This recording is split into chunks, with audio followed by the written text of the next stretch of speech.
الله وبركاته.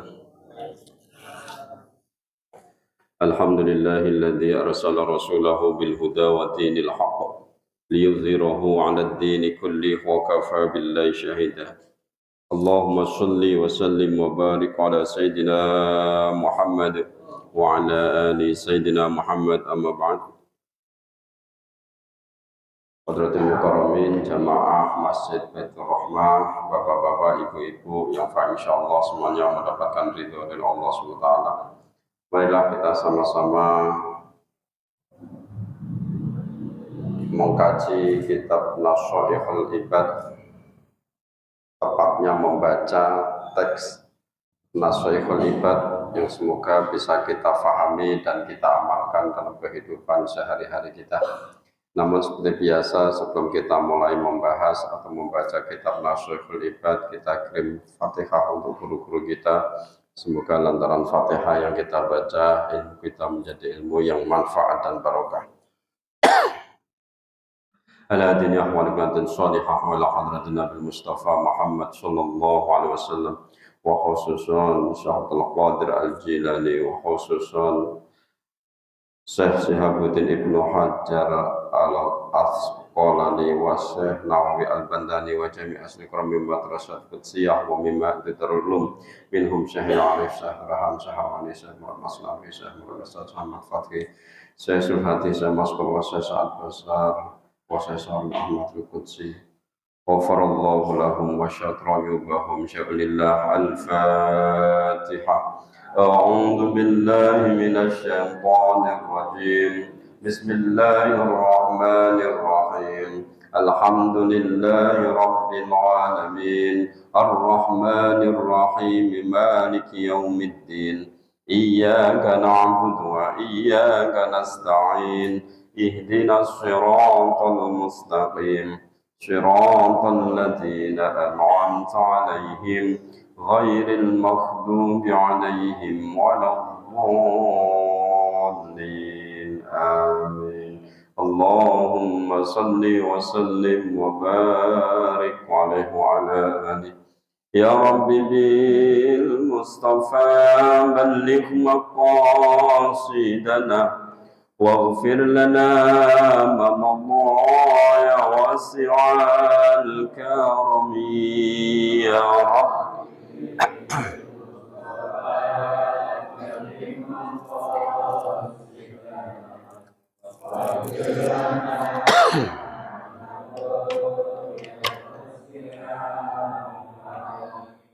أمن تذاكر جيران بذي سلمي مزجت دمعا جرى من مقلة بدمي يا رب.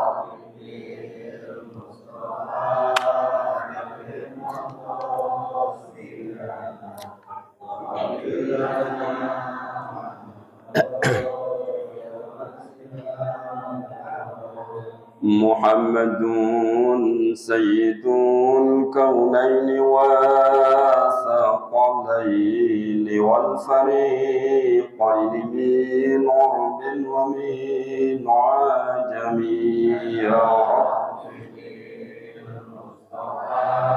بلغ مقام واغفر لنا يا واسع. هو الحبيب الذي ترجى شفاعته لكل هول من الأهوال مقتحم يا رب بالمصطفى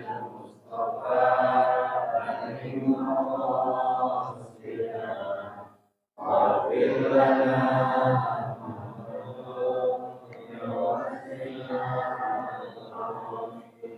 يا أرحم الراحمين يا أرحم الراحمين يا أرحم الراحمين فرج على المسلمين يا رب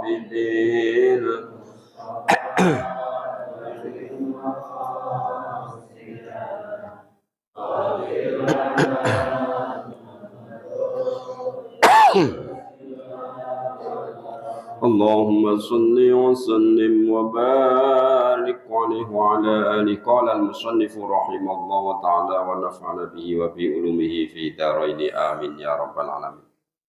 Wal maqalatul khamisatu, makalah yang ke-5. An Aliin radhiyallahu an, keterangan dari Sayyidina Ali radhiyallahu an, karramallahu wajhah, semoga Allah memuliakan wajahnya. La khaira fi sholatin la khusu'a fiha.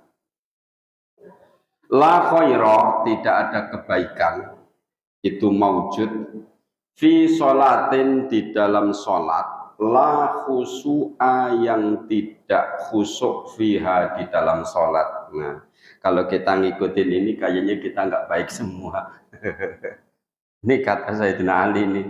Kalau kita persis ini, tag ini, kayaknya kita belum bisa. La khaira fi sholatin la khusu'a fiha, tidak ada kebaikan itu maujud bagi orang yang sholat, sholatnya tidak khusyuk. Oh, kita kan 3 rakaat ini bisa separuh rakaat aja udah bagus itu. Khusyuk udah bagus tuh. Tapi sholatnya sah nggak sah? Sah sih tetap sah. Makanya sering saya terangkan bahwa ulama itu menjelaskan yang dikasih pahala ketika kita sholat itu pas khusyuknya itu. Jadi kalau gugurin kewajiban mah tetap gugurin kewajiban, tapi pahala dapat apa enggak ya tadi di khusyuk sholatnya tadi. Kalau kita sholat 5 menit, khusyuknya 1 menit, berarti yang dapat nilai itu cuman 1 menit. Bahasanya gitu dah. Jadi kalau pure dari awal sholat, dari takbiratul ihram sampai salam itu ngalamun doang isinya, ya cuma menggugurkan kewajiban aja.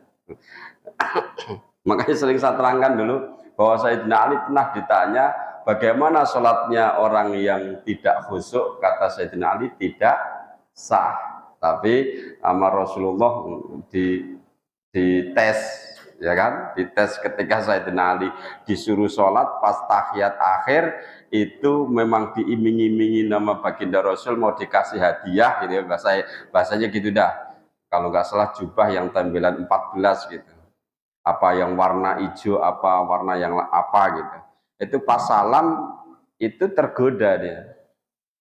Kata yang warna apa Ali umpama gitu ya, baju yang mana, gamis yang mana, yang 914 ya, berarti menandakan sholatnya kurang khusyuk. Tapi secara keseluruhan itu Sayyidina Ali sholatnya khusyuk semua, karena berani mengeluarkan fatwa gini kalau orang nggak khusyuk nggak mungkin. Ada kisah lagi bahwa Sayyidina Ali itu kena panah di tubuhnya lah, itu ketika sholat, pas sholat itu minta anak panahnya dicabut, dan itu Sayyidina Ali ketika salam itu marah-marah, dikira ajudannya yang disuruh nyabut tadi enggak nyabut, padahal udah dicabut. Saking khusyuknya Pak, itu sampai panah yang nancep di tubuhnya dicabut enggak terasa. Kalau kita mohon maaf, jangankan panah kegedean, nyamuk aja itu nempel gigit terasa. Jangankan nyamuk Bu, ada semut aja di leher itu keleler-keleler gitu terasa. Kenapa? Karena khusyuk kita kurang. Itu kalau Sayyidina Ali udah sampai benar-benar itu komunikasi sama Allah. Jadi nggak ada. Ya seorang kalau cinta gimana sih? Udah cinta itu waktu kapan pacaran tembok aja dikira istrinya tuh yang dipandang itu karena saking cintanya. Fal khusu'u fi juz'inni. Fal khusu'u keterangannya. Fal khusu'u maka khusu' yang dinamakan khusu' fi juz'in di dalam juz minas sholati dari sholat. Wajibun itu wajib. Khusyuk itu bagian dari sholat yang wajib. Itu keterangannya di sini. Laisa bisartin, nggak ada syarat, udah nggak ada syarat bahwa khusyuk itu bagian dari sholat wajib. Bagi sholat yang wajib, maksudnya khusyuk itu wajib gitu loh. Wajib di dalam sholat, nggak ada syarat. Ini kalau kita benar diterapkan Pak, benar nih. Belum mampu kita. Kama qalahu Syekhuna Ahmad Nahrawi, seperti yang dijelaskan oleh Syekh Ahmad Nahrawi. Auha, memberikan wahyu Allah ila ba'di anbiya'ihi, kepada sebagian nabi-nabinya. Apa yang diwahyukan Allah? Kata Allah bagaimana? Abdi, hei hambaku, berikanlah li kepadaku min aini kadumu, air matamu, gitu aja lah. Berikan kepadamuku air matamu. Maksudnya kita kalau menghadap Allah, baik sholat, istighfar dan lain sebagainya, itu sampai bisa menangis. Sering saya terangkan, nangis kita itu di momen-momen khusus saja. Lebaran, ya kan? Takbiran baru nangis ya. Atau kita punya salah sama keluarga yang kita mengakuin kesalahannya gitu, tapi ngungkapin nggak berani, nangis. Itu momen-momen khusus ya. Tapi kalau para wali, para ambiya enggak, memang dia itu kalau menghadap Allah merasa salah, itu nangis getun segetun-getunnya, nyesel senyesel-nyeselnya. Wa min qalbikal khusyuk, dan berikan kepadaku dari hatimu, yaitu khusyuk. Kalau hatimu itu khusyuk, ketika kamu melakukan apapun ibadah khusyuk, sholat khusyuk, zikir khusyuk, semuanya dah karena Allah. Tsumma ta'u, kemudian kalian atau kemudian kamu berdoa. Fa innis tajibulaka, fa inni astajibulaka, maka sesungguhnya saya akan memberikan mengijabah laka kepadamu, memberikan apa yang kamu minta. Wa anal qarib, sesungguhnya aku zat yang maha dekat, al mujib, zat yang maha nyembadani, itu apa sih? Mengabulkan. Mintalah kepadaku, sesungguhnya aku ini zat yang dekat dan mengabulkan. Jadi kalau kita minta sama Allah itu harus sungguh-sungguh. Jadi kalau minta Allah kepada Allah itu harus husnudzon, jangan ragu. Lah kita itu kenapa susah diijabah? Satu, ketika kita minta nggak yakin, ragu. Ini diterima nggak ya doaku ya? Pantas nggak ya? Jadi ini nggak dikasih-kasih. Kalau minta, minta aja. Ya Allah, kepengen bojo loro, mantep minta gitu. Dikasih, kita kan ragu. Ntar kalau diomeli, ya, terus ini minta ini layak apa enggak ya? Itu kita banyak pertimbangan. Kadang kita doa itu kan minta macam-macam, pantas apa enggak ya? Gitu kan kita. Bener nggak Pak? Apa memang mantap semua? Malu. Kadang kita minta dunia aja malu, bener. Kita pas dunia Allah, kok masa minta dunia melulu ya gitu. Kita malu. Padahal kalau kita ya boleh itu, malu juga boleh. Tapi kalau ketika kita berdoa minta itu yang benar-benar khusyuk dan hadirkan hati, jangan ragu, yakin. Yang kedua, doa itu harus lewat hati. Jangan dohirnya doang. Contohnya dohirnya doang kita kayak doa gini kan, Allahumma inna nas'aluka salamatan fid dini wa dunya gitu kan. Itu tapi hatinya nggak minta, hatinya diem aja, nggak ngerti maksudnya yang kita minta, itu masih dohir namanya. Masih dohir. Jadi kalau minta ya hatinya minta. Ya Allah, saya minta keselamatan dunia akhirat. Saya minta istri, anak itu qurratu ain, kalau dilihat enak, alias solihah itu. Tapi ngerti kita maksud. Makanya kalau doa itu Pak, Bu, setiap malam kalau kita qiyamul lail atau kita sholat sendiri doa, nggak usah pakai repot-repot pakai bahasa Arab dah. Kalau artinya nggak ngerti, serius. Udah yang bahasa Arab cukup hamdulillah aja, hamdalah dah, hamdan sakirin, hamdan naimin, itu nggak apa-apa. Yang lainnya itu setelah sholawat minta aja pakai doa kita. Nah, kalau yang sudah hafal ngerti maksudnya Robbi Firli wali-wali saya kan udah ngerti itu, nggak apa-apa. Tapi yang lainnya yang kita nggak ngerti maksudnya udah mending pakai bahasa kita. Ya Allah selamatkan kami di dunia, jauhkan dari fitnah, gitu kan? Anak-anak kami jadi rajin sembahyang, gitu aja. Pakai bahasa kita yang kita faham. Itu malah lebih enak daripada kita ngapalin doa bahasa Arab ning ra ngerti artine. Wah, ya arti panjang, apal tapi nggak ngerti artinya. Itu lebih bagus doa yang kita paham, yaitu bahasa kita, itu kita paham. Wala khaira fi saumin, dan tidak ada kebaikan itu maujud fi saumin di dalam puasa. Lam tina afihi minal lahwi, yang tidak bisa mencegah fihi di dalam puasa anil lahwi, dari apa namanya omongan-omongan yang tidak ada gunanya. Loho itu yang bahasa yang nggak ngerti, nggak ini Pak, nggak ada maknanya lah. Contohnya kita kongkong-kongkong bahas perkara yang nggak jelas gitu, itu namanya loho.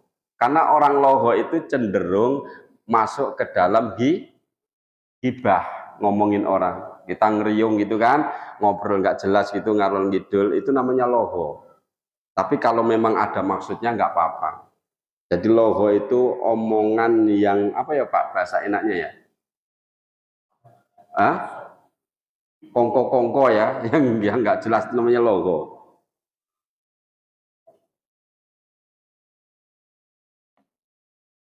Ya omongan kosong, nah inilah gitu ada. Loho itu omongan kosong.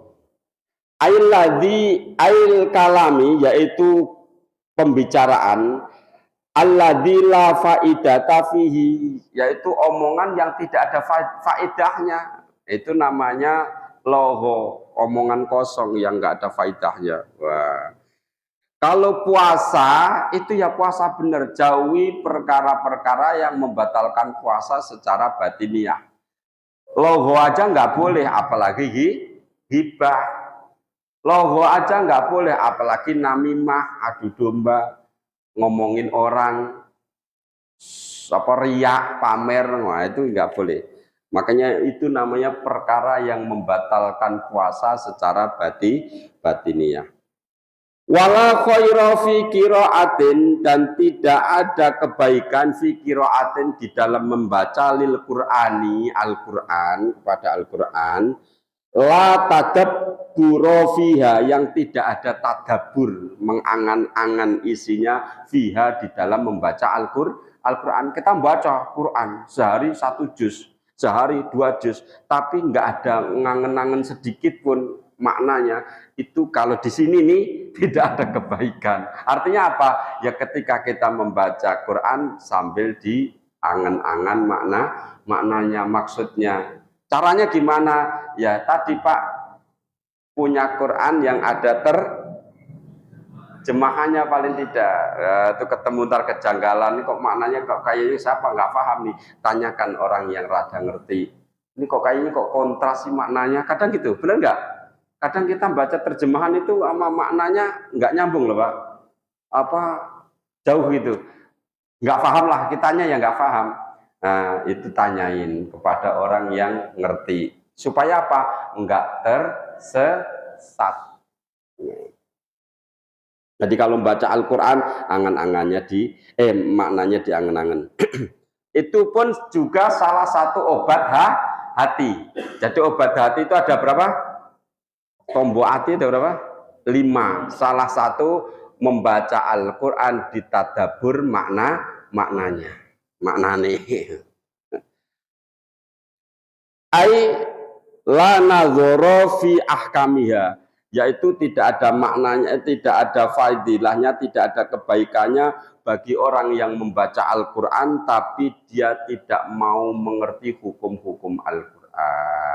Memakna secara global, ketika kita membaca Al-Quran ya isinya diangen-angen, walaupun enggak semuanya kita paham. Contohnya di situ ada perintah puasa, di situ ada perintah zakat, di situ ada perintah sholat, di situ ada larangan yang kita tidak boleh salah satunya menggunjing, memakan perkara yang haram, riba, daging babi. Lah kan daging anjing nggak ada. Sampean cari di situ Quran dari Alif Lam Mim sampai Fatihah, dari Fatihah Alif Lam Mim sampai Nas. Dari awal sampai akhir itu tidak ada larangan memakan daging anjing. Nggak ada. Kalau sampean ngiblatnya cuma terjemahan Quran, itu jadi sesat. Bener, karena larangan makan daging anjing itu nggak ada. Yang ada itu daging babi. Ya. Terus dari mana itu adanya? Dari hadis dan ijma' kiasnya para ulama. Kalau kita cuma ngiblat terjemahan Quran doang, bisa sesat. Bener. Makanya mohon maaf tuh, paham radikal teroris itu dia memahaminya terjemahan Al-Quran cetakan depak. Ya wis, jadi bisa salah sasaran. Wala khaira fi ilmin, dan tidak ada kebaikan itu maujud fi ilmin di dalam ilmu. La waro'a, yang tidak ada waro itu mencegah dari perkara yang subhat, apalagi haram. Anis subuhati, waro dari apa? Dari subuhat, perkara-perkara yang subhat, yang masih meragukan. Wal muharramat, dan perkara-perkara yang haram. Sering saya terangkan contoh subhat yang gampang. Subhat yang gampang itu contohnya, perkara itu ini halal apa haram ya? Sampean nemu duit di jalan, nemu duit tuh, lihat duit, kira-kira diambil apa di ini Jal?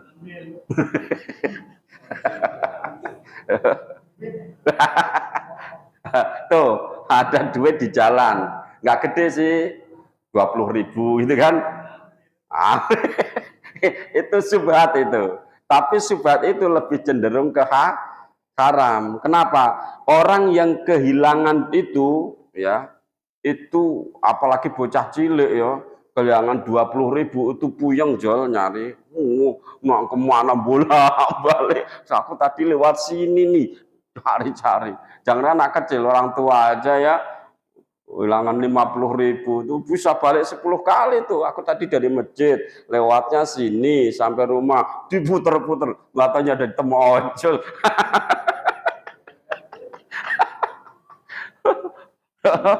Bolak-balik gak ketemu, itu kan sedih itu hilang. Kenapa dinamakan subhat? Karena mungkin juga, ini loh, mungkin juga ada orang yang kepingin sedekah, tapi kepinginnya orang nggak tahu. Jadi nah siapa biar diambil orang untuk sedekah. Ada Pak yang model gitu, ada. Makanya subhat tadi bisa jadi haram, bisa jadi halal. Maksudnya tengah-tengah itu, tengah-tengah. Tapi lebih cenderung ke haram. Itu namanya subhat, meragukan. Wal muharramat, nah ini mah jelas haram, udah jelas haram. Ular Pak Ustadz haram, nggak usah pakai namanya subhat. Makan ular gimana? Haram. Nemu ular segede lengan gitu kan, dikeletin, dimasak, digoreng, itu katanya yang pernah makan ular itu enak Pak. Kalau yang kecil itu kayak belut, yang kecil. Nah, kalau yang gede nggak tahu. Oh kayak belut juga. Tuh, itu udah jelas haram, nggak usah ditanyain lagi. Ular halal apa haram? Itu haram, udah nggak usah dibahas itu. Nah itu yang jadi ribet ini jadi pertanyaan. Kalau buat obat Ustaz, nah itu dia. Buat obat boleh, namun ada beberapa syarat. Syaratnya mencari obat-obat yang halal, nggak ada yang cocok. Umpama nih gatal, biasanya buat gatal itu ya, obat gatal sudah berbagai macam salep dari dokter A sampai Z enggak sembuh-sembuh. Wah itu kan, udah obat macam-macam itu enggak ada yang ngempan itu gatalnya. Nah, terus ada yang nyaranin cobain dah, digorengin atau makan ular. Ternyata pas makan ular, cocok sembuh. Nah, itu pas makannya doang itu diperbolehkan karena darurat. Jangan karena enak besok nyari lagi. Udah mentang-mentang enak kan, wah buat obat dah. Ya enggak, kalau sudah enggak gatel ya enggak boleh. Enggak gatel terus jadi konsumsi. Enggak boleh, Pak. Tuh. Atau makan kebanyakan, kadar haram kebanyakan. Maksudnya darurat itu kan diperbolehkan, tapi kalau mentang-mentang pas darurat terjadi kekenyangan nggak boleh. Sampai di hutan, babi jelas-jelas haram, ada makanan cuman babi, terus sampai masak enak kan, itu cukup makan secukupnya untuk ganjel perut aja. Nggak boleh sampean terus wah mentang-mentang diperbolehkan, menikmati bener gitu, nggak boleh itu, nggak boleh, jadi haram lagi. Bolehnya cuman untuk menyambung, bahasa kita ini bahasa orang Jawa, nyambung nyowo, udah cukup lah gitu, ngisi perut udah. Fihi ya, ai ma'al ilmi sertanya ilmu. Qala Nabi sallallahu alaihi wasallam, manit taqos subuhat faqad istabra'a li dinihi wa irdihi. Man, siapa orangnya, ittaqo yang menjaga asubuhati dari jatuh ke dalam perkara yang subhat, faqad istabra'a maka sungguh-sungguh bersih orang tadi, li dinihi bagi agamanya aman, wa irdihi dan keturunannya aman. Jadi sampean makanya kalau kita nyari nafkah itu nari usahain sehalal mungkin, karena kita mempunyai anak dan istri. Bahayanya bukan untuk kita, ke anak-anak kita, ke istri kita yang nggak ngerti apa-apa kita cekokin dulu dengan duit haram, jual narkoba, berjudi, mau dapat umpama kasih makan. Darah yang mengalir kepada anak istri kita itu jadi nggak bener. Kalau sudah biasanya nggak bener nih, mohon maaf nggak nyinggung siapa-siapa, itu biasanya anak-anaknya keras kepala, susah dinasehati, atos. Kenapa? Karena yang dikonsumsi setiap hari dari orang tuanya banyakkan perkara yang haram. Ini penting nih Pak untuk anak kita, jangan jangan kita mikirin kita doang. Kalau udah saya mau gitu, nggak boleh, karena kita mikirin anaknya kita itu. Anak kita jangan sampai diasupin makanan yang haram. Waman waqa'a fi subuhati, nih penting nih, waman waqa'a fi subuhati, barang siapa yang terjatuh di dalam subhat, perkara-perkara yang subhat, waqa'a fil harami, maka orang itu jatuh ke dalam keharaman. Ngerinya gitu, kalau udah jatuh ke subuhat masuknya jatuh ke haram. Makanya tadi saya bilang subhat itu lebih cenderung ke haram, lebih cenderung ke haram. Makanya kalau bisa jauhi yang subhat. Wala khaira fi malin, dan tidak ada kebaikan bagi harta, maksudnya orang-orang yang punya rezeki harta, la sakhawata fihi, yang tidak ada dermawan di dalam harta tadi, nggak ada sakhawah, nggak ada mengenai memberikan orang, itu sakhawah, sifat dermawan fihi di dalam harta. Waruya annahu sallallahu alaihi wasallam qala ma fataha rajulun baba atiyatin, tidak akan membuka siapa orang-orang baba atiyatin, pintu pemberian, bisodakotin dengan sodako, au silatin atau dengan ya lantaran sodako tadi bisa silaturahim, menyambung tali silaturahim, illa zadahullahu biha, kecuali Allah akan menambahinya biha dengan atiyah, dengan pemberian, kasrotan, yaitu harta yang banyak. Artinya gini, kalau kita mau bersedekah, Allah akan buka, akan tambah pintu-pintu rezeki, rezekinya akan jadi banyak. Cuman itu tadi, kadang kita hitung-hitungan gitu, itu loh permasalahannya.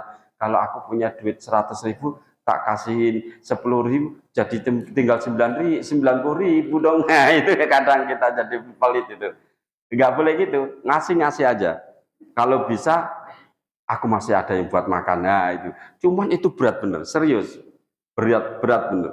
Apalagi ngasih 50%. Kita motong 10% aja dari penghasilan kita berat. Jangankan 10%, yang wajib aja 2,5% itu berat. Padahal kalau kita mau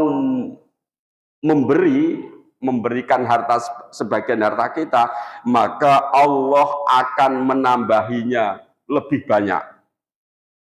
Ini. Makanya dalam Al-Quran kalau tentang sedekah itu Al-Quran banyak banget Pak keterangannya.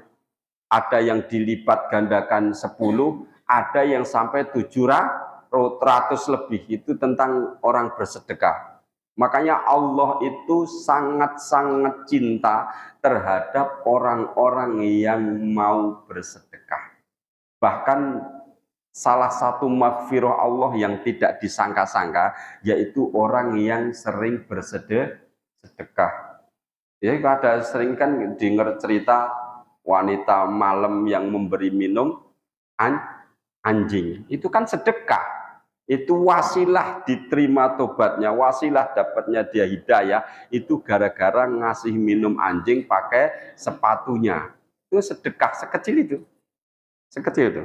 Ada lagi yang sedekah orang itu tiap hari naruh gula di pojokan rumah. Di pojokan rumah untuk sedekah kepada semut.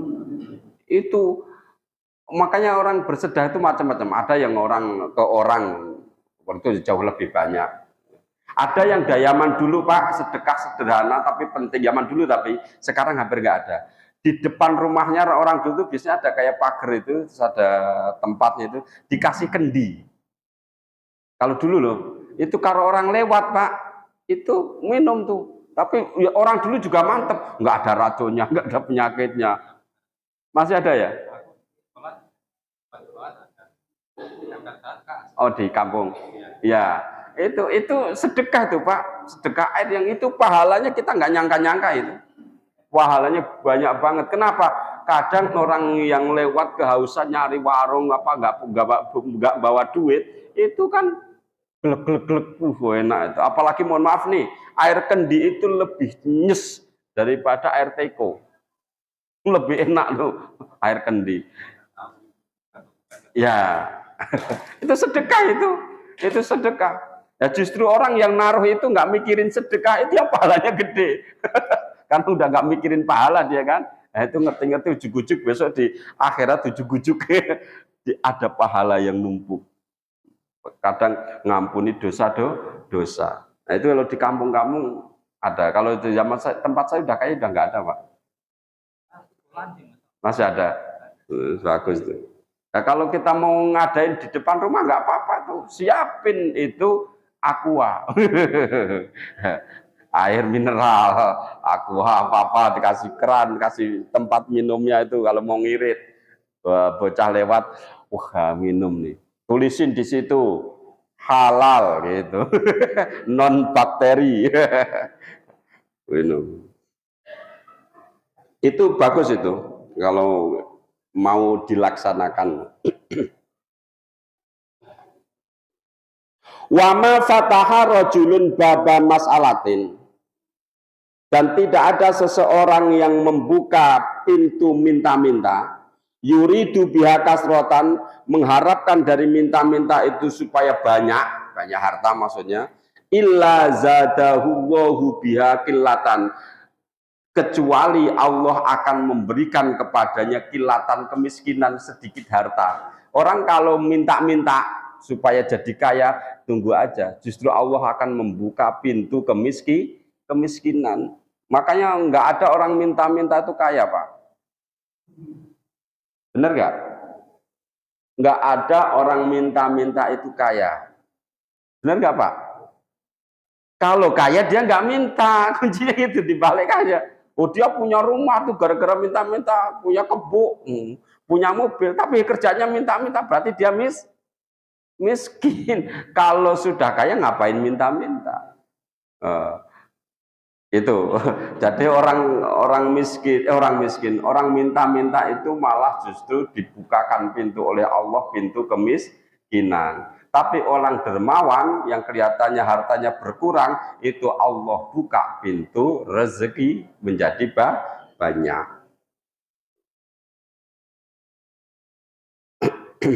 Rawahul Baihaqi. Wala khaira fi ukhuwatin la khifdho fiha. Tidak ada kebaikan dalam bersaudara, berteman bersaudara, la khifdho yang tidak bisa menjaga pertemanan itu. Enggak bisa menjaga persaudaraan itu. Nah, makanya kita kalau punya saudara, jaga. Jangan sampai putus persaudaraan. Gara-gara biasanya ini mohon maaf harta, warisan. Ada nggak yang kakak beradik berantem gara-gara warisan? Banyak. Berantem, nggak mau tegur sapa, lek ama ponakan, kakak ama adik. Gara-gara apa? Harta biasanya ini yang jadi putus. Gara-gara rebutan warisan. Biasanya gitu. Kebanyakan ini kita ngomong yang kebanyakannya aja. Terus kadang nih, mohon maaf, kehormatan saudara miskin, ya merasa malu-maluin, nggak dianggap saudara. Ada nggak? Banyak. Jangankan saudara, orang tua aja kadang kalau ketemu anaknya, ketemu teman-temannya, orang tuanya kampungan banget, malu ngenalin. Ya, ada nggak kayak gitu? Ada. Itu orang tua. Orang tua malah ngajak bapak ngapain?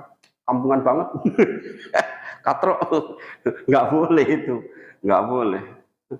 Orang tua kita yang jadiin kita mulia lantaran kok malah kita sia-siakan. Ruya an Nabi sallallahu alaihi wasallam annahu qol alaikum bi ikhwanis sofa. Tetaplah kalian dengan persaudaraan dengan saudara yang sofa itu yang bersih. Orang yang tulus gini, tulus dalam persaudaraan, mereka itu adalah perhiasan yang sangat luas. Maksudnya enak gitu punya saudara, menjaga saudara-saudara yang masih mulus, bukan persaudaraan yang karena gitu. Berteman karena aku dekat Mas Eko karena dia kaya, gitu ya. Aku dekat sama Mas Eko karena dia pejabat. Enggak gitu. Ini persahabatan yang benar-benar enggak ada embel-embel. Suruh jaga kita. Kita bersaudara, kita berteman bukan karena embel-embel. Ya memang berteman karena Allah Subhanahu wa taala, udah itu selesai. Mau dia pejabat, mau dia orang kaya, konglomerat, enggak ada masalah. Nah, kadang-kadang kita milih-milih persaudaraan itu kan karena ada tadi, Pak, aku mau Pak Mugito banyak duit umpama gitu ya. Ya karena kita deketi dia karena dia banyak duit. Enggak gitu. Oh, kita enggak akan langgeng, Pak. Enggak akan langgeng. Yang ngerti kita karena deketi duitnya, enggak mau. Tapi kalau murni tulus itu menjadi jembar gitu, jadi apa, luas, enggak tersekat-sekat. Tapi kalau kita mendekatinya karena ada sesuatu alasan yang menguntungkan gitu, itu akan tersekat-sekat akhirnya. Wa ismatun fil bala, dan bisa menjaga dari musibah, dari ujian. Ini kalau punya saudara yang tulus kan bisa mencegah, paling tidak menolong dah. Ketika kita ada musibah dia menolong, nggak mikir-mikir siapa sakit, langsung tengokin, kasih bawaan-bawaan, kasih cariin obat. Itu persahabatan atau saudara yang sofa, yang mulus. Oleh karenanya kalau kita bersahabat, kita bersaudara, jangan mikirin karenanya, tapi mikirin cuma satu aja, dia sesama makhluk Allah, dia sesama manusia. Nggak peduli dia beragama lain, nggak masalah Pak. Amal sama dia agamanya beda, enggak. Kalau bersahabat mau bersahabat aja. Kalau akidah tentang ibadah, lakum dinukum waliyati. Oh ya, mungkin itu aja dulu. Masih ada waktu nggak, Pak? 3 menit. Siapa yang mau menambah keterangan atau bertanya, silakan. Ya. Waalaikumsalam warahmatullahi wabarakatuh.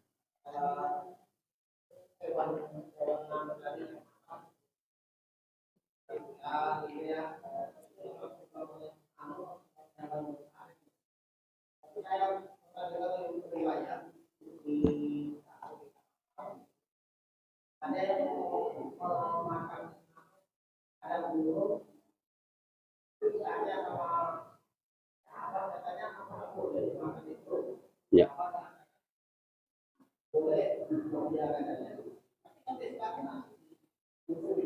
Ya. Ya.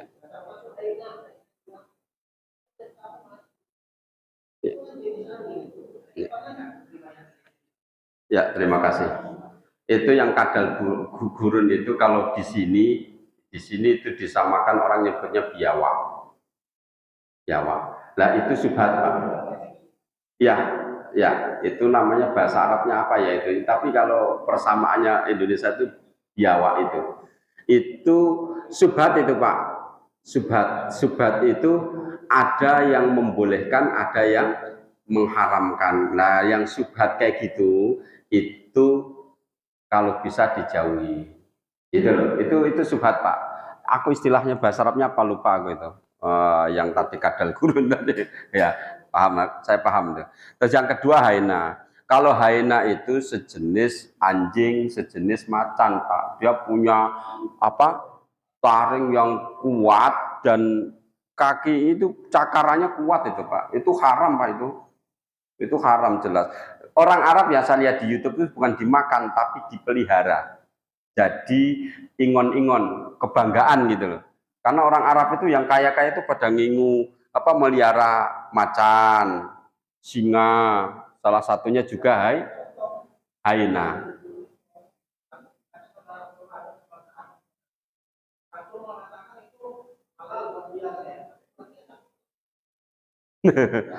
Mungkin halal memelihara, Pak, bukan dimakan. Halal memelihara, bukan halal. Halal itu di sini maknanya luas. Bukan setiap halal itu mesti makan, konsumsi, bukan. Tapi halal untuk dipelihara, gitu loh. Kayak anjing, anjing itu kalau kita mampu, kita memelihara anjing nggak masalah, nggak masalah. Cuman di situ ada ancaman, ada yang nakutin. Di mana rumah itu di situ ada anjingnya, maka malaikat rahmat nggak mau masuk rumah. Tapi bukan berarti nggak boleh, bukan nggak boleh. Kalau kita mau memelihara nih, bisa menjaga anjing itu, kita mau melihara aja. Kalau orang-orang kaya kan melihara, gunanya itu apa? Jaga rumah. Jaga rumah, kalau ada tamu yang nggak ngerti kan dia gonggong tuh. Nah, itu gunanya gitu. Jadi boleh. Halal di situ tidak mesti harus konsumsi, bukan. Halal itu maksudnya boleh untuk memelihara. Contohnya lah kalau orang jual beli di Arab, Pak, sampai ke pedagang halal gitu kan. Peci halal, artinya itu yuk kita beli barteran duit, kamu ini halal ini bagi kamu gitu loh. Jadi halal di situ maknanya sudah sah. Sudah sah. Itu ya, Pak ya. Itu. Jadi kalimat halal itu tidak harus konsumsi. Kalimat halal itu artinya sangat luas. Salah satunya ya tadi diperbolehkan. Nah, kalau darurat itu beda. Halalnya sifatnya cuma sementara, enggak manjang.